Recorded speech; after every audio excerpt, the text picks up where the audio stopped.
Hello প্রিয় শিক্ষার্থীবৃন্দ, কেমন আছো তোমরা? আশা করি ভালো আছো। আশা করি ভালো মতো পড়াশোনা করছো, সঠিক সুন্দরভাবে নিজের সারাটা দিন অতিবাহিত করছো। আশা করি তুমি অনেক দূর তোমার বই শেষ করে ফেলছো, কারণ এখন 24 ঘন্টায় তুমি ফ্রি আছো, কোথাও তোমার সেরকম কোনো কাজ নেই, বাইরে যেতে হচ্ছে না। সুতরাং বাসার ভেতরেই কাজ, এগুলা খুব সুন্দর সাবলীল ভাবে তুমি শেষ করতে পারবা। আজকে আমরা আহ, তৃতীয় অধ্যায় কিন্তু শেষ করে ফেলছি এর আগে আমরা। আজকে দেখাবো তোমাদেরকে যে কিভাবে প্রশ্ন প্যাটার্ন আসবে, প্রশ্ন আসলে আমরা কোন আলোকে লিখলে আমরা বেশি মার্কস পাবো।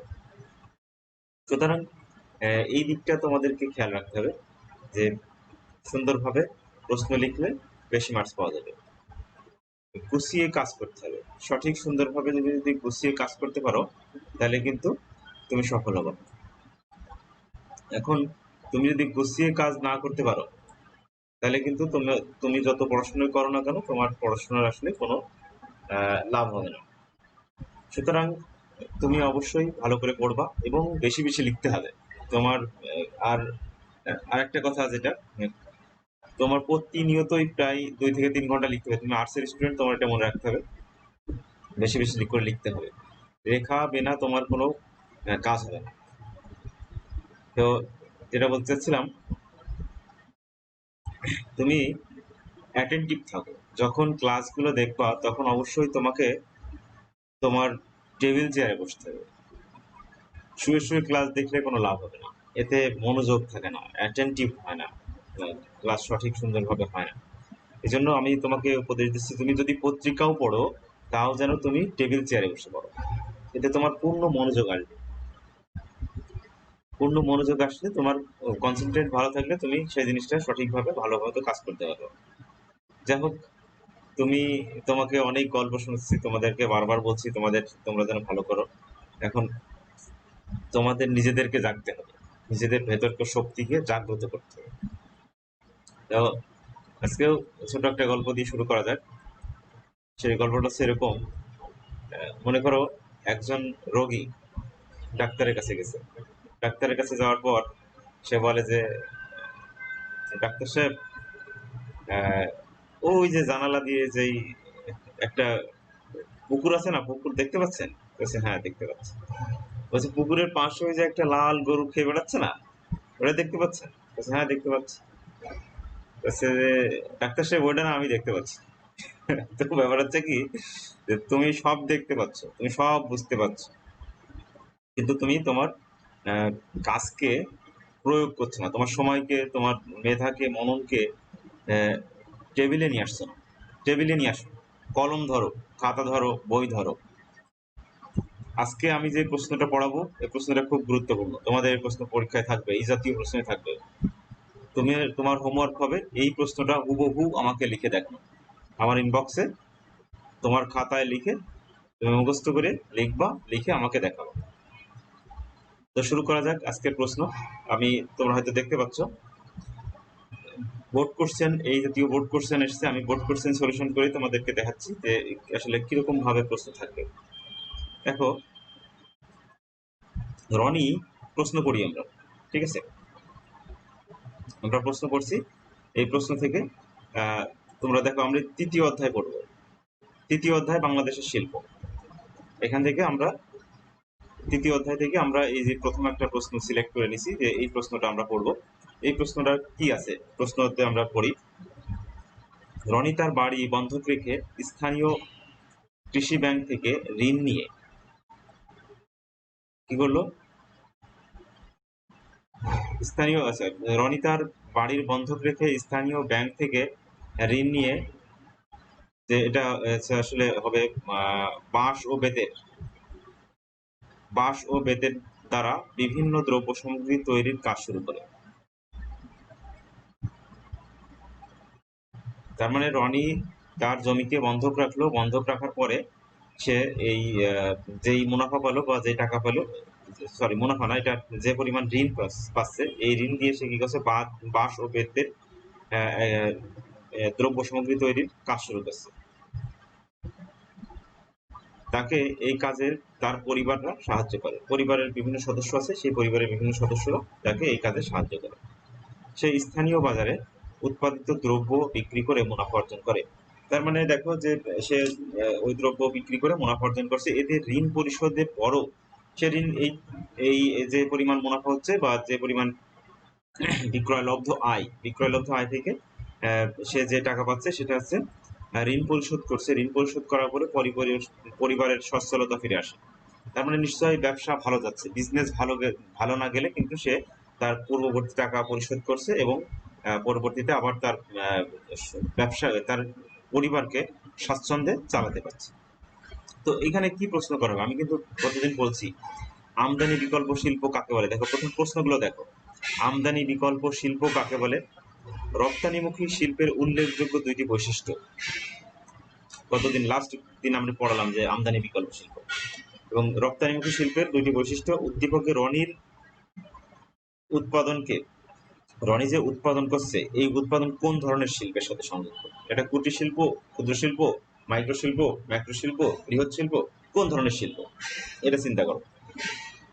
তো তারপর আসছে বাংলাদেশের অর্থনীতিতে উদ্দীপকে উল্লেখিত শিল্পের ভূমিকা বিশ্লেষণ করো। এই যে উদ্দীপকে যে দেখো, তুমি দারুণ একটা পয়েন্ট কিন্তু বাধা আছে। গ নাম্বার যে প্রশ্ন, গ নাম্বার প্রশ্নকে সলিড অ্যাবসুলেট উত্তর না দিতে পারলে তুমি কিন্তু খ নম্বরে কোনো মার্কসই পাবা না, জিরো হয়ে যাবে। প্রত্যেকটা প্রশ্ন এইভাবে সাজানো থাকে কিন্তু। ক নম্বরে ছোট একটা প্রশ্ন, এক কথা উত্তর একটা সংজ্ঞা। খ নম্বরে দেখো দুইটা প্যারা হবে। প্রথম ক নম্বরে একটা প্যারা হবে, খ নম্বরে অবশ্য দুইটা প্যারা হবে। দুইটা এখানে যেহেতু দুইটা বৈশিষ্ট্য দিয়েছে দুইটা প্যারা লিখতে হবে। এবং তৃতীয়টায় বলছে যে ওই যে উদ্দীপক যে রনিতার বাড়ির বন্ধক রেখে স্থানীয় ব্যাংকের কাছে যে ঋণ নিল, ওই ঋণ নিয়ে সে বাঁশের এবং বেতের ব্যবসা শুরু করে দিল এবং ওই দ্রব্য সামগ্রী তার যে ব্যবসা চলছে ওই ব্যবসাকে সে কি করছে রান করার জন্য তার পরিবার তার সন্তান হতে পারে, তার স্ত্রী বা তার মা বাবা তার এই ব্যবসাকে চালানোর জন্য সাহায্য করছে। দেখো এখানে কি কোনো শ্রমিক আছে? সঠিক সুন্দরভাবে চিন্তা করো, এখানে কিন্তু কোনো শ্রমিক নেই। আবার শ্রমিক আছে, তাহলে কারা শ্রমিক? পরিবারের লোক শ্রমিক। তো যখন আমি বলেছি যে পরিবারের লোক শ্রমিক হবে, আমরা একটু কিছুদিন আগে পড়ে এসেছি, পরিবারের লোক যখন শ্রম শ্রম কাজ করে দেবে, মানে ওই ব্যবসার কাজ বা ওই ইন্ডাস্ট্রি বা শিল্পের কাজ পরিবারের সদস্য করবে, তখন সেটা কিসের সাথে সম্পৃক্ত? ক্ষুদ্র কুটির শিল্পের সাথে সম্পৃক্ত। তো দেখো ক্ষুদ্র কুটির শিল্প, ক্ষুদ্র কুটির শিল্প কিন্তু এই বাঁশের বাঁশ বেত বা তুমি বলো মাটির শিল্প, মৃত্তিকা শিল্প, নারিকেলের ছোবড়া দিয়ে সে শিল্প হয়, তারপরে কাঠ দিয়ে যে শিল্প হয়, এই টোটাল তোমার এই শিল্পগুলো কিন্তু কুটির শিল্পের অন্তর্গত। এই জন্য তুমি একটু লক্ষ্য করো, এই যে যেটা আমরা বললাম এটা কিন্তু আসলে কুটির শিল্পের অন্তর্গত। এবং আচ্ছা, ফার্স্ট টাইমে আমরা যে আমদানি বিকল্প শিল্প বলছি, আমদানি বিকল্প শিল্পের কথা যখনই আসছে, বৃহৎ কথা এখানে কিন্তু ছোট উত্তর। আমদানি বিকল্প শিল্পের কথা যখনই বলছিলাম যে আমদানি বিকল্প শিল্প আসলে কি? আমার দেশ কি স্বাবলম্বী? আমেরিকা এত ধনী দেশ, সে কি স্বাবলম্বী? সবকিছু কি তার দেশে আছে? সবকিছু তার দেশে নেই। সবকিছু সে কি তৈরি করছে? সবকিছু সে তৈরি করছে না। সব সবকিছু রপ্তানি কি সে করছে? সবকিছু রপ্তানি করছে না। তার মানে কিছু জিনিস সে আমদানি করছে। যখনই একটা দেশ আমদানি করছে তার মানে অন্য দেশ সাথে সাথে রপ্তানি করছে। তার মানে তুমি চিন্তা করে দেখো, বন্ধুত্বটাও ঠিক এইভাবে হয়। তুমি যখন একটা ভালো স্টুডেন্টের সাথে বন্ধুত্ব করতে যাবা, সে কিন্তু তোমার সাথে বন্ধুত্ব করবে কি দেখে? বন্ধুত্ব করবে দেখো, তোমার ভিতর থেকে যদি কিছু পায় একজন মানুষ, তাহলে তোমার সাথে বন্ধুত্ব করবে, অন্যথায় তোমার সাথে বন্ধুত্ব হবে না। যাই হোক, আমরা যেটা শিখছিলাম যে এক দেশ যখনই দেবে তখন অন্য দেশ নেবে। আমি আন্তর্জাতিক অর্থনীতি যখন পড়াবো তখন তুমি বুঝতে পারবা, চিত্র দিয়ে বোঝাবো। এখন এখানে চিত্র নাই। তো যখনই এক দেশ নিচ্ছে আর এক দেশ যখন দিচ্ছে, তার মানে আমদানি বিকল্প সুলভ। আমার দেশ যখন অন্য দেশ থেকে দ্রব্য নিয়ে আসছে, তখন ওই দেশ রপ্তানি করছে আর আমরা আমদানি করছি। তার মানে ধরলাম আমরা এই ধরে নাও যে মোবাইল ফোন আমরা অন্য দেশ থেকে নিয়ে আসছি। এখন মোবাইল দেশ যদি আমরা অন্য দেশ থেকে না নিয়ে এসে চিন্তা করি যে আমার দেশের ভিতরে তৈরি হোক, আমার দেশের ভিতরে যখন তৈরি হবে তখন আমরা আমাদের নিজেদের চাহিদা মেটাতে পারবো। তারপর আমাদের নিজেদের চাহিদা যখন মিটে যাবে তখন অন্য দেশে সেল করে দেবো, এক্সপোর্ট করে দেবো। তো এটা হচ্ছে আমদানি বিকল্প শিল্প। তারপর বলছে দেখো রপ্তানিমুখী শিল্পের উল্লেখযোগ্য দুটি বৈশিষ্ট্য, এখানে আমরা দুটি বৈশিষ্ট্য লিখবো। আমরা পরবর্তী পেজে যাই, দেখো এখান থেকে আমরা পরবর্তী পেজে আসি। প্রথমে সংজ্ঞা দিছি এটার, যে সাধারণত আমদানি হয় এমন দ্রব্য অন্য দেশ থেকে আমদানি না করে, মানে যেটা আমরা আমদানি করছি, আমদানি না করে দেশে উৎপাদনের জন্য যে শিল্প গড়ে তোলা হয় তাকে আমদানি বিকল্প শিল্প। তার মানে অন্য দেশ থেকে আমরা আর আমদানি করব না, আমদানি করছিলাম ওইটা আমদানি না করে আমরা এখন কি করব, আমাদের দেশে উৎপাদন করবো জিনিসটা, উৎপাদন করে আমরা নিজেদের ভরণ পোষণ চালাবো, চালানোর পরে এক্সপোর্ট করে দেবো। তাহলে আমরা বুঝতে পারলাম আমদানি বিকল্প শিল্পের সংজ্ঞা এইভাবে লিখবো, এবং এটা তুমি সুন্দর মতো খাতায় লিখে মুখস্থ করে আমাকে দেখাবো। এবার খ নম্বর আসো। খ নম্বর ছিল রপ্তানিমুখী শিল্পের উল্লেখযোগ্য দুইটি বৈশিষ্ট্য। খুবই সুন্দর কথা, রপ্তানিমুখী শিল্পের উল্লেখযোগ্য বৈশিষ্ট্য। রপ্তানিমুখী শিল্প আসলে কি? দেখো রপ্তানিমুখী এইসব পড়াশোনা, এটা এটা যদি বাদ দিয়ে দিই, তাহলে আমি যখন বলবো যে রপ্তানিমুখী শিল্প আসলে কি, রপ্তানিমুখী শিল্প ওই যে মনে করো অ্যাপেক্স বা আদার্স যে পণ্যগুলো আছে, এই পণ্যগুলো কি করা হয়, মনে করো তুমি অ্যাপেক্স শু ধরো, জুতা, তো ওই জুতা কিন্তু শুধুমাত্র এক্সপোর্টের জন্যই তৈরি করা, আমাদের জন্য কিন্তু তৈরি করা হয় না। দেখো যেই জুতাগুলোকে তুমি জানো না, যে হয়তো যে জুতাগুলো ডিফেক্ট হয়ে যায়, মানে কোনো সমস্যা হয়ে যায়, খুঁত হয়ে যায়, সেই জিনিসগুলো রেখে দেয় বাংলাদেশ। তার মানে শুধুমাত্র রপ্তানি করার উদ্দেশ্যে যেই দ্রব্য তৈরি করা হচ্ছে ওটা হচ্ছে রপ্তানিমুখী শিল্পের এক নম্বর বৈশিষ্ট্য। এখানে আমি পড়ি, দেখো এখন এখানে দেখো যে বলছে রপ্তানিমুখী শিল্পে উৎপাদিত পণ্য কেবল বিদেশে রপ্তানি করা হয়, এই শিল্পে উৎপাদন করা হয় বিদেশে বাজারে বিক্রির জন্য, শুধুমাত্র বিদেশে বাজারকে বিক্রি করার জন্য এটা তৈরি করা হচ্ছে। আর যেগুলো ডিফেক্টিভ হয়ে যায় সেগুলো তো ওদিক ওদিক হতেই পারে, এটা স্বাভাবিক। এজন্য এই শিল্পের উৎপন্ন দ্রব্যের বাজার অপেক্ষাকৃত বিস্তৃত, এজন্য উৎপন্ন দ্রব্যের বাজারটা আসলে অনেক ব্যাপক বিস্তৃত, এটা বলছে। রপ্তানি দ্বিতীয়টা আসো, বলছে রপ্তানিমুখী শিল্প দেশি বিদেশি কাঁচামাল, যন্ত্রপাতি ও প্রযুক্তির উপর নির্ভর করে গড়ে ওঠে। তার মানে রপ্তানিমুখী শিল্প দেশের কাঁচামাল এবং বিদেশি কাঁচামাল বা যন্ত্রপাতি প্রযুক্তির উপর নির্ভর করে গড়ে ওঠে। তুমি আর একটা জিনিস আমরা চিন্তা করতে পারি এভাবে, যে আমার দেশের কাঁচামাল থাকলেই যে আমার দেশের প্রযুক্তি নিতে হবে তা কিন্তু কথা। অন্য দেশের প্রযুক্তি নিয়ে আমি আমার দেশের কাঁচামাল দিয়ে কিন্তু আমি সুন্দর মতো আমার কাজটা চালাতে পারি। তাহলে এখানে বলছে যে অন্য দেশের যন্ত্রপাতি প্রযুক্তির উপর নির্ভর করে গড়ে ওঠে, কেবল বৈদেশিক মুদ্রা অর্জনের জন্য এই শিল্প গড়ে ওঠে। তার মানে শুধুমাত্র বৈদেশিক মুদ্রা অর্জনের জন্য, বিদেশি মুদ্রা অর্জনের জন্য আমরা এই কাজটা করে থাকি। ওকে, খ নম্বর এইভাবে লিখবা, লিখে দেখাবা। গ নম্বরে আসো। গ নম্বর বলছে যে প্রশ্ন ছিল কি, আমরা প্রশ্নে ফিরে যাই একটু। গ নম্বর প্রশ্ন ছিল উদ্দীপকে রনির উৎপাদনকে কোন ধরনের শিল্প বলা হয়? রনির উৎপাদন আসলে কোন ধরনের শিল্প? রনির উৎপাদন কোন ধরনের শিল্প বলো? রনির উৎপাদন আমি বলছিলাম কুটির শিল্প, তাই না?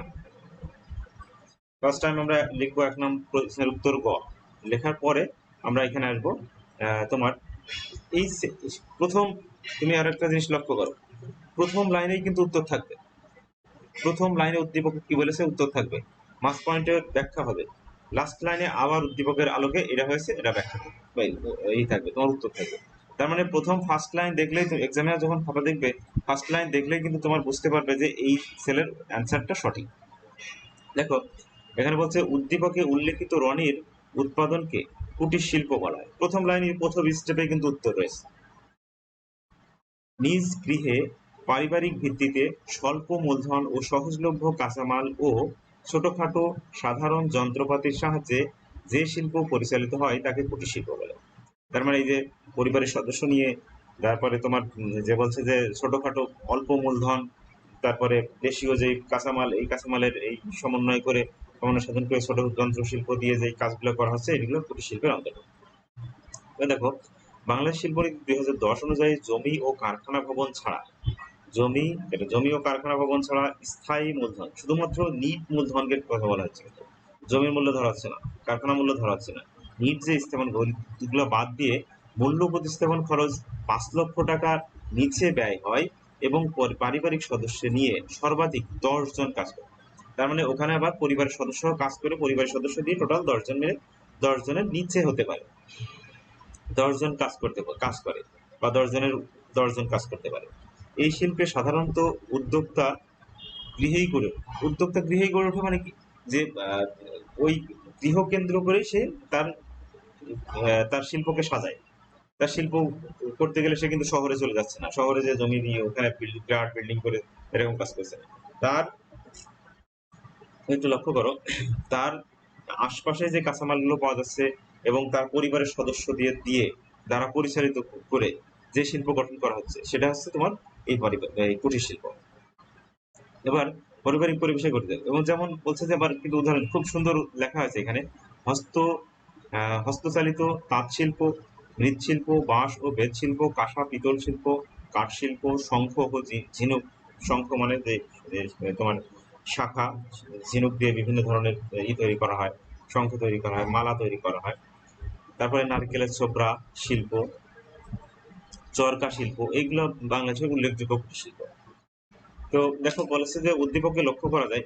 দেখো সুন্দর করে কিন্তু প্রথম লাইনে উত্তর, তারপরে ব্যাখ্যা, তারপরে আবার লাস্ট লাইনে আবার কিন্তু উদ্দীপকের কথা বলেছে। এইভাবে লিখতে হবে। পরে বলেছে উদ্দীপক লক্ষ্য করা যায় যে মূলধনের অভাবে নিজের বসতবাড়ি বন্ধক রেখে স্বল্প পরিমাণ টাকা ঋণ নিয়ে নিজের বাড়িতেই নিজের বাড়িতে বাঁশ বেত দ্রব্য সামগ্রী তৈরি করে অতিরিক্ত শ্রমিক রাখতে পারে না বলে পরিবারের সদস্যরা এখানে কাজ করে। উল্লেখিত বৈশিষ্ট্যের ভিত্তিতে বলা যায় রনি উৎপাদন কুটির শিল্পের অন্তর্গত। কত সুন্দর কথা, কত সুন্দর কথা এখানে আছে। তার মানে আমি বুঝতে পারছি, অনেকে আবার কি জানো, যে সহজেই বুঝতে পারে এক কথা উত্তর, এটা কুটির শিল্প লিখে দিল, যেটা কুটির শিল্পের অন্তর্গত। কিন্তু সিস্টেম জানতে হবে, যে আমার এখানে মিনিমাম 3টা লাইনের জন্য 3টা মার্কসের জন্য 3টা প্যারা করা উচিত মিনিমাম, সর্বোচ্চ। তুমি সর্বনিম্ন 2টা করতে পারো, সর্বোচ্চ 3টা করলে সুন্দর হয়। এবং প্রথম স্টেপে প্রথম লাইনে উত্তর থাকতে হবে, মাঝখানে একটু ব্যাখ্যা থাকতে হবে, লাস্ট লাইনে আবার উত্তর থাকতে হবে। এভাবে আমরা গ নম্বর প্রশ্নের উত্তর করব। এবার দেখো ঘ নম্বর প্রশ্ন আসি আমরা। তোমার ঘ নম্বর প্রশ্নে কি বলছিল, আমরা প্রশ্নটা একটু যাই। ঘ নম্বর প্রশ্নে বলছিল যে বাংলাদেশের অর্থনীতিতে উদ্দীপকে উল্লেখিত শিল্পের ভূমিকা। তার মানে এখানে খুব ভালো একটা কথা বলেছে যে বাংলাদেশের অর্থনীতিতে এই যে এই কথাটা কিন্তু বলে দিইনি যে বাংলাদেশের অর্থনীতিতে কুটির শিল্পের কুটির শিল্পের গুরুত্ব বা ভূমিকা হয়। তার মানে কোন শিল্পের, সেটাকে তোমার ফাইন্ড আউট করতে হবে। তো বাংলাদেশের অর্থনীতিতে যে আমাদের বাংলাদেশের অর্থনীতিতে অনেকগুলোর ভূমিকা আছে। আছে ক্ষুদ্র শিল্পের ভূমিকা রয়েছে, ওদিকে মাইক্রো শিল্পের, মাইক্রো ম্যাক্রো বৃহৎ ক্ষুদ্র বিভিন্ন ধরনের শিল্পের ভূমিকা রয়েছে। কিন্তু এখানে কোন শিল্পের কথা বলা আছে? কুটির শিল্পের কথা বলা আছে। কুটির শিল্পের কথা বলা হলে এই যে বাংলাদেশের অর্থনীতিতে উদ্দীপকের এই শিল্পের ভূমিকা, আমরা এবার কুটির শিল্পের ভূমিকা লিখব। ঘ নম্বরে চলে আসো। ঘ নম্বর প্রশ্নটা খুব সুন্দর এবং খুব ভালো ব্যাখ্যা দেওয়া হয়েছে এখানে। দেখো বলছে, আবার প্রথম লাইনে কিন্তু উদ্দীপকের কথা নিয়ে আসতে হবে। প্রথম লাইনে উদ্দীপকের কি বলা হয়েছে, ওই উদ্দীপকের উত্তর থাকতে হবে। প্রথম লাইনে ছোট করে আনসার, লাস্ট লাইনে আবার উত্তর। উদ্দীপকে উল্লেখিত শিল্পটি কুটির শিল্প। কত সুন্দর কথা, কুটির শিল্প বলা হয়ে দিয়েছে।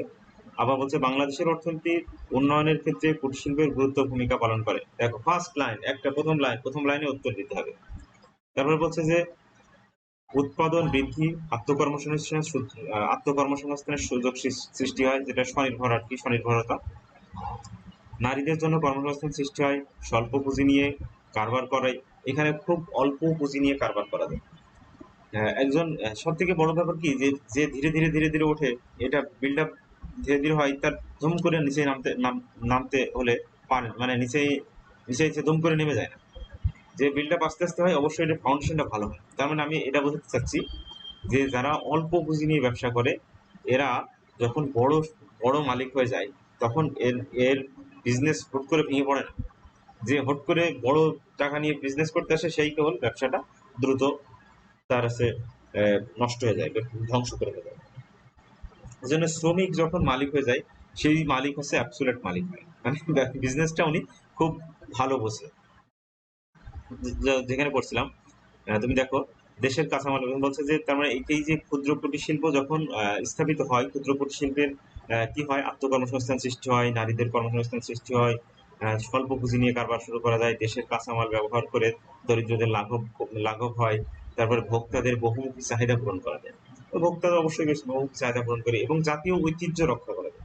এবং মনে করো ছোটবেলায় তুমি দেখো যে বিভিন্ন জায়গায় জোলারা তাঁত বুনছে, তো এই যে এই ঐতিহ্যটা কিন্তু তাদের ভিতরে থেকে যায়। ঐতিহ্য ধরে রাখার একটা ব্যাপার আছে এখানে। এক্ষেত্রে ভূমি কনস্ট্রাকশন এইসব সুবিধার জন্যই এই শিল্পগুলো আজও টিকে আছে এবং ধীরে ধীরে অর্থনৈতিক বিচারেও প্রসার করছে। যেমন অর্থনৈতিক যে বিস্তার হবে আর কি, অর্থনৈতিক আস্তে আস্তে যে এরা অর্থনৈতিক বিস্তারে প্রভাব বিস্তার করছে এরা। সব থেকে বড় ব্যাপার এখানে আরেকটা জিনিস, আরেকটা পয়েন্ট, যে দেখো ওই যে বলে না যে এ বিশ্বে যাকসু মহান সৃষ্টি চিরকল্যাণকর, অর্ধেক তার করিয়াছে নারী অর্ধেক তার নর। তো অর্ধেক নারী অর্ধেক নর পুরুষ, তার মানে অর্ধেক নারীকে বঞ্চিত করে তুমি কখনোই তোমার ইকোনমিক্স ডেভেলপ করবে না। ইকোনমিক্স ডেভেলপ করতে তোমার মনে করো দুইটা হাত, এই একটা হাত বাদ রেখে আর একটা হাত দিয়ে তুমি কখনোই সুঠাম দেহের অধিকারী, মানে বলিষ্ঠ শক্তির অধিকারী হতে পারো না। এজন্য তোমাকে অবশ্যই দুইটা হাত সমান তালে চালাতে হবে, নারী এবং পুরুষ উভয়ে সমানভাবে কাজ করতে হবে। তাহলে এখানে গিয়ে এই কুটির শিল্প হচ্ছে খুব হচ্ছে কিওয়ার্ড, চিন্তা করো। কারণ এই কুটির শিল্প দিয়েই তুমি তোমার নারী শ্রমিকদেরকে শিল্পে অন্তর্ভুক্ত করতে পারছো, এটা মনে রাখতে হবে।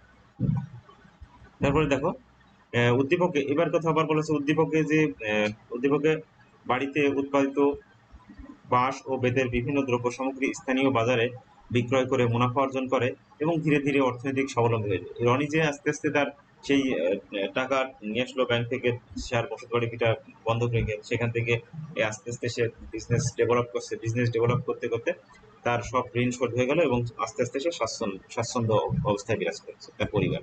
অর্থাৎ সে কুটির শিল্পের সাহায্যে অর্থনৈতিকভাবে স্বাবলম্বী হয়ে আছে। বাংলাদেশের কৃষির অনগ্রসরতার জন্য দেখো গ্রামাঞ্চলে প্রচ্ছন্ন এবং মৌসুমী বেকারত্ব, কিন্তু গ্রামাঞ্চলে সচরাচর কি যখন মৌসুম বতর মানে ধানের বতর বা সিজন চলে আর কি, ওই সিজনে প্রচুর গাছ থাকে, কিন্তু সিজন শেষ কাজ শেষ। তাহলে বলছে মৌসুমী বেকারত্ব, এইটা কিন্তু মৌসুমী বেকারত্বের কথা বলেছে। তো মৌসুমী বেকারত্ব বিরাজ করে, কুটির শিল্পের দ্বারা কর্মসংস্থান সৃষ্টি হয়। এই সকল সমস্যা অনেকখানি সমাধান হবে এই কুটির শিল্পের মাধ্যমে। কুটির শিল্পের মাধ্যমে, তো কুটির শিল্প যখন থাকবে তখন তার কি ওই কাজটা কি সে মৌসুম কাজ করে না, তো যখন সে প্রতিনিয়ত কাজ হতেই থাকবে, তার হতেই থাকবে, মানে কাজটা চলতে থাকবে, চলমান অবস্থায় থাকবে। দেখো এই এতটুকু তুমি মিনিমাম এখানে 4 মার্কের জন্য যদি ছোট ছোট করে 4টা প্যারা করে দাও তাহলে খুব সুন্দর হবে।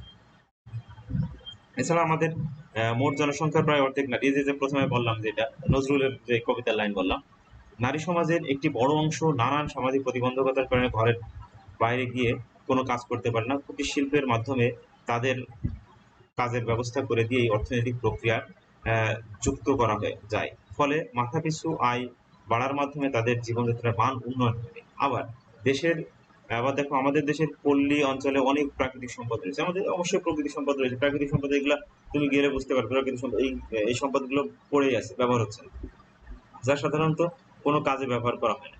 কুটির শিল্পের এই সকল দেশীয় কাঁচামাল ব্যবহারের মাধ্যমে তাদের বাড়তি উপযোগিতা সৃষ্টি করা যায় এবং এই শিল্পের উৎপাদিত পণ্য সামগ্রী রপ্তানির মাধ্যমে প্রচুর বৈদেশিক মুদ্রা অর্জন করা যায়। এবার হচ্ছে যে উপরোক্ত আলোচনা থেকে আমরা বলতে পারি বা বোঝা যায় যে বাংলাদেশের অর্থনৈতিক উন্নয়নের ক্ষেত্রে কুটির শিল্পের যথেষ্ট গুরুত্ব ভূমিকা রয়েছে। খুব সুন্দর কথা, খুব সুন্দরভাবে দেওয়া আছে, তুমি একটু পড়ো, পড়লে তুমি খুব ভালো মতো লিখতে পারবে, সুন্দরভাবে বুঝতে পারবে। জিনিসটা আমার প্রশ্নটা খুবই ভালো ভালো লেগেছে। এইভাবে প্রত্যেকটা প্রশ্ন যদি আমরা রিসার্চ করি, বোর্ড প্রশ্নগুলো রিসার্চ করি যে আসলে বোর্ডের প্রশ্ন কিভাবে এসেছে, কিভাবে উত্তর করা হয়েছে, একটু দিক নির্দেশনাগুলো আমি দিয়ে দিলাম, তুমি এই দিক নির্দেশনা অনুযায়ী আগাও, দেখো অবশ্যই ভালো করবা, ভালো অবশ্যই হবে ইনশাল্লাহ। ভালো থেকো, সুস্থ থাকো, পরবর্তীতে দেখা হবে। তুমি চেষ্টা করো ভালো করার, তোমার তোমার ভালো ভালো করার মানসিকতাই তোমাকে ভালো করে দেবে, তোমার ভালো করার চেষ্টাই তোমাকে আগিয়ে দেবে। ওকে, আল্লাহ হাফেজ।